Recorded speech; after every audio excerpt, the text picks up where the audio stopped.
We conduct these things also. The way we go about it is much safer, but we don't know what they're about, what they're going to do. And when I tell you, officer, we made sure that we made every precaution. When we first made contact with him, we asked him politely if we could just check and see if he had any weapons on us. He complied, and we pat him down. He didn't have anything. I told him, hey man, at any point you can leave. I know this is probably your first time hearing about me, but how I go about my work is we do not berate them, we befriend them almost, and they're opening up. I'm not a vigilante, and I'm not a police officer. My whole thing is I'm just a guy having a conversation with the guy, and until the police come. Yeah, Jadon, I appreciate Yes, all of that, but we didn't know you or your group or the perpetrator, and so my request for all sergeants not respond. In this case, they did show up because he did have an arrest warrant. Do you feel like the sergeant was in the right by refusing to take a complaint? I asked him politely if I can have a case number. He started kind of like berating, saying like, oh, this is a police work and everything. There was some miscommunication Sergeant Bell was trying to guide you into, which was using our online reporting system.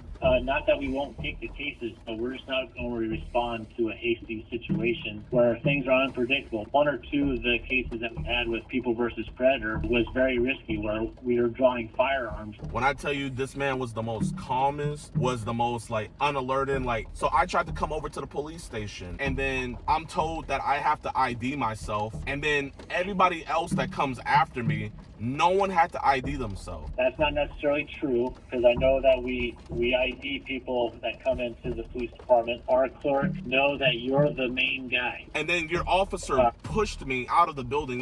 Me personally, I'm gonna have to agree to disagree with you on that one, because your clerks had no idea who I was beforehand when I first came in there. Then I'm kicked out of a public building because, quote unquote, I don't have any more business to do there. I want to give you my information. We have a hard drive right here, Captain, where we want to give you guys all the evidence. All I'm trying to do is report a crime, and all I'm asking for is a statement. I think they were trying to meet halfway. The arrest warrant, it was a way to solve the problem, but also help your guys' case in general. In regards to Sergeant Bell, you're not the first person that we escorted out or trespassed from our lobby. I'm not saying that how you were asked to leave was the best way. That conversation that you were having with Sergeant Bell was deteriorating. If anything, I did you guys a service leaving what I did. You and I both know your sergeant would have arrested me if I hadn't left.